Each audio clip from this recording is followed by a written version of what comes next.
Pemirsa, terima kasih Anda masih bersama Kominfo Newsroom. Presidensi G20 Indonesia tahun ini menjadi kesempatan bagi UKM unggulan dan produk UMKM lainnya untuk memperluas akses pasar bahkan masuk dalam rantai pasok global. Tidak hanya pameran produk unggulan di Bali Collection Nusa Dua Bali, menghadirkan berbagai makanan dan minuman khas Nusantara, serta beberapa produk yang menjadi souvenir KTT G20. Simak selengkapnya dalam dialog yang satu ini bersama rekan kami Bilqis Sabila. Halo pemirsa GPR TV, masih dari Nusa Dua Bali. Saat ini saya masih berada di Bali Collection, di mana tempat UMKM ini dipamerkan bagi para delegasi dan juga para pendatang yang akan datang ke Nusa Dua Bali. Nama Bali ini tersohor di dunia karena pariwisatanya. Tidak hanya di sektor pariwisata, namun di Bali UMKM ini juga tidak kalah tersohor di seluruh dunia. Bali menjadi pintu produk-produk bagi UMKM yang datang dari daerah untuk dipromosikan ke dalam dan juga di luar negeri. Dan seperti apa yang dilakukan oleh Kemenkop UKM untuk terus mendukung UMKM yang ada di Indonesia, kita akan membahasnya hari ini bersama dengan Ibu Fiksi, Asdep Kemitraan dan Perluasan Pasar Kemenkop UKM Republik Indonesia. Assalamualaikum Bu Fiksi, kabar sehat Bu? Alhamdulillah sehat. Baik, Bu Fiksi, ini di Bali Collection kita dari awal masuk ini sudah disambut dengan tulisan Future SME. Boleh dijelaskan kepada pemirsa apa sih sebenarnya Future SME tersebut, Bu? Silakan. Baik. Terima kasih pertanyaannya Mbak Bilqis. Memang kalau ada yang bertanya-tanya apa ya itu Future SMEs begitu. Nah mungkin bisa saya bantu jelaskan konsep dari Future SMEs tersebut. Karena kita sekarang ini menjadi presiden dari G20 dan kita juga jadi host dan tuan rumah dari negara-negara G20 yang salah satu concernnya adalah masalah lingkungan dan juga bagaimana mencapai SDGs. Maka Future SMEs ini adalah bagaimana SME di masa depan, SME UKM kita masa depan itu merupakan UKM yang akan concern terhadap masalah lingkungan, terhadap isu-isu lingkungan seperti misalnya go green, terus juga yang ramah lingkungan misalnya recycle, bagaimana menggunakan teknik-teknik dan pola-pola produksi yang juga ramah lingkungan, pengolahannya baik dari segi air misalnya, atau penggunaan pupuk untuk produk makanan yang akan mengarahkan, kita harap ke depan itu nanti mengarah kepada ramah lingkungan dan organik. Nah, memang ini salah satu concern kita karena kita ke depan itu tidak lagi bisa berlaku seolah-olah bumi ini akan ada sampai miliaran juta tahun lagi. Jadi kita harus jaga bersama-sama dan itu salah satu concern kita. Future SME ini dibagi jadi 5. Ada future food ya, future fashion, future craft, ada future mobility.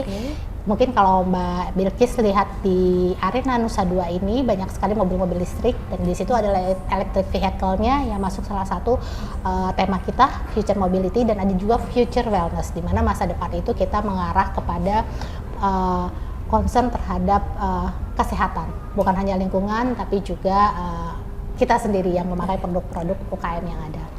Baik, Kemenkop UKM ini terus berkomitmen untuk menjalankan program SDGs begitu ya Bu, dengan yang ada di Bali Collection ini juga menerapkan beberapa segmen yang ada di SDGs tersebut. Kemudian booth yang ada di Bali Collection ini saya lihat juga sudah banyak sekali dan juga beragam. Apakah pemberdayaan dan juga pembinaan dari UMKM yang ada di sini hanya dari Kemenkop UKM atau juga bekerja sama dengan kementerian dan lembaga lain, dan seperti apa proses kurasinya Ibu?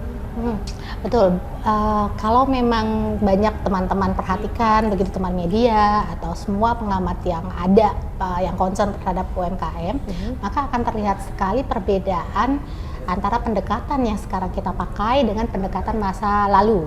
Sekarang ini pendekatan utama yang kita lakukan adalah sinergitas dan kolaborasi. Karena kami dari sisi pemerintah melihat bahwa tidak mungkin suatu kementerian atau lembaga hanya fokus menangani UMKM yang jumlahnya hampir 64 juta lebih itu, terutama Kementerian Koperasi UKM sendirian saja dengan anggaran yang sangat terbatas. Sementara sebetulnya anggaran untuk pembinaan UMKM itu tersebar di berbagai kementerian lembaga. Ada sekitar 20-an lebih lah, 26-27 kementerian lembaga yang concern terhadap pembinaan UMKM. Nah, makanya pendekatan kolaborasi dan sinergi juga kita lakukan dan kita pakai di Bali Collection ini. Dan di sini misalnya kami contohkan, kami berkolaborasi dengan untuk electric vehicle, future mobility, Kementerian Perhubungan contohnya.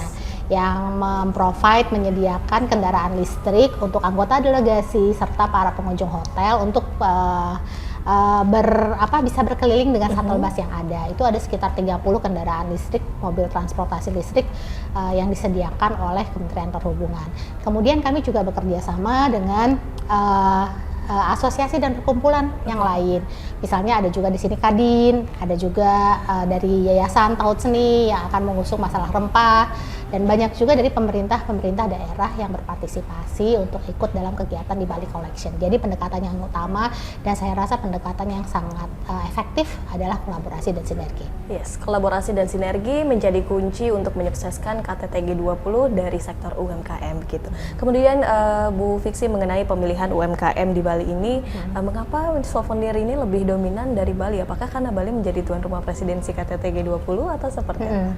Mungkin kalau Mbak Bilkis melihat ya tiap-tiap event gitu ya, tiap-tiap ada banyak sekali meeting yang G20 ya, banyak sekali mulai dari Sherpa Track, mulai dari Finance Track, atau dari B20-nya, macam-macam sekali. Itu mereka memang punya souvenir-souvenir tersendiri, goodie bags mungkin ya, goodie bags yang dibagikan kepada tamu-tamu dan partisipan.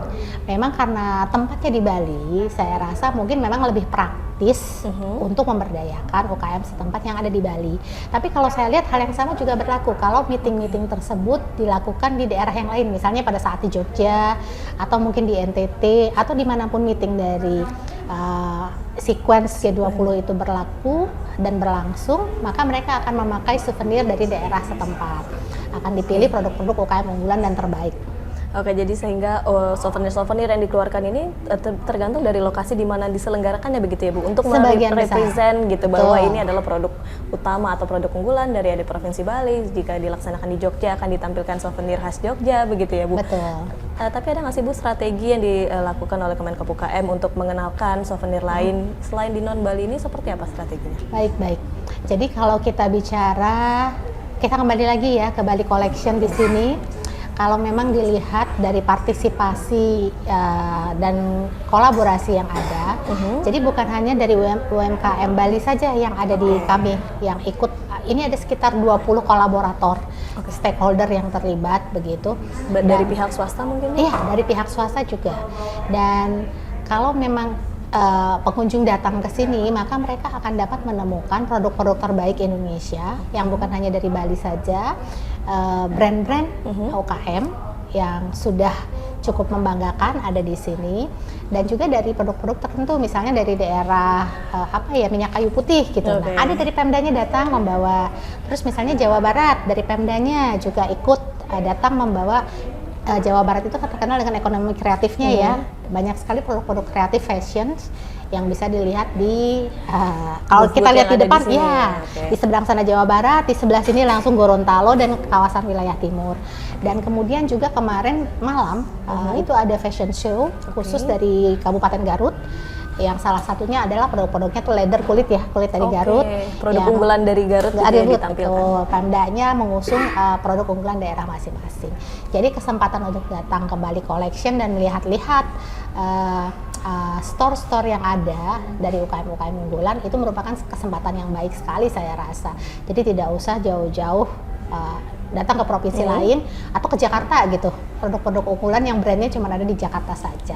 Bisa datang ke sini dan belanja di sini. Nah, pemirsa, meskipun namanya tempat ini adalah Bali Collection, ini bukan berarti hanya souvenir atau koleksi dari provinsi Bali saja begitu ya Bu, tetapi juga dari daerah-daerah lain ini juga dipamerkan, juga terus didorong oleh Kemenkop UKM untuk dapat terus eksis begitu ya Bu ya.